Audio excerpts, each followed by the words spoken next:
Hello friends, இன்றைக்கி நம்ம எக்கனாமிக்ஸில் ஒரு ஷார்ட் வீடியோ பார்க்கலாம். பன்னாட்டு பண நிதியம். இந்த அமைப்போட குறிக்கோள் என்னென்னு பார்த்தீங்கன்னா, உறுப்பு நாடுகளிடையே பொருளாதார மற்றும் நிதி ஒத்துழைப்பை பெறுறது தான் இந்த நிதியத்தோடைய குறிக்கோள்.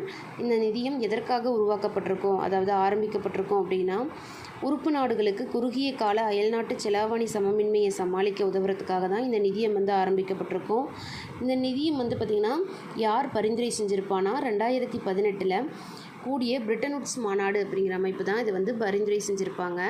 பன்னாட்டு பண நிதியமும் உலக வங்கியும் 1945 செயல்பட தொடங்கியிருக்கு.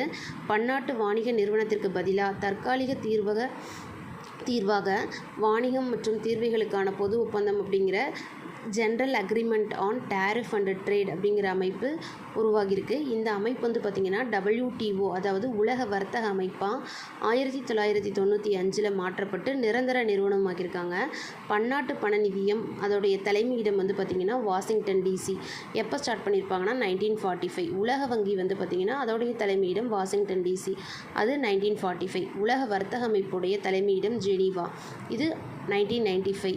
இதில் 2016 கடைசியாக யார் சேர்ந்திருப்பா அப்படின்னா நவ்ரு குடியரசு அப்படிங்கிற நாடு சேர்ந்திருக்காங்க. இந்த நாட்டோட சேர்த்து பார்த்திங்கன்னா 189 உறுப்பு நாடுகளை பன்னாட்டு பண நிதியம் கொண்டிருக்கு அப்படின்னு சொல்கிறாங்க. தேங்க்யூ.